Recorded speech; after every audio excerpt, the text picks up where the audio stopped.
السلام علیکم ورحمۃ اللہ وبرکاتہ۔ اعوذ باللہ من الشیطان الرجیم، بسم اللہ الرحمن الرحیم۔ محترم سامعین، میں امید کرتا ہوں آپ سب خیریت سے ہوں گے۔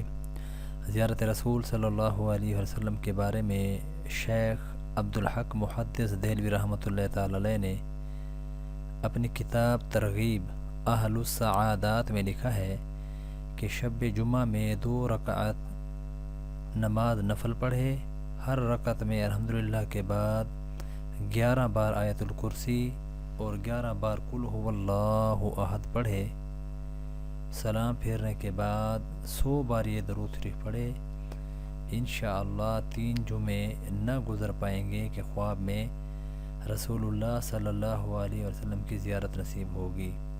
درود شریف یہ ہے: اللہم صلی علی محمد النبی الامی وآلہ واصحابہ وسلم۔ محترم سامعین، میں دعا کرتا ہوں اللہ رب العزت ہر مسلمان کو یہ درود شریف ان 2 رکعت نماز نفل سمیت پڑھنے کی توفیق عطا فرمائے، تاکہ ہر مسلمان کو اللہ رب العزت اپنے محبوب کی زیارت سے سرفراز فرمائے۔ اللہ آپ سب کو حامی ناصر ہو۔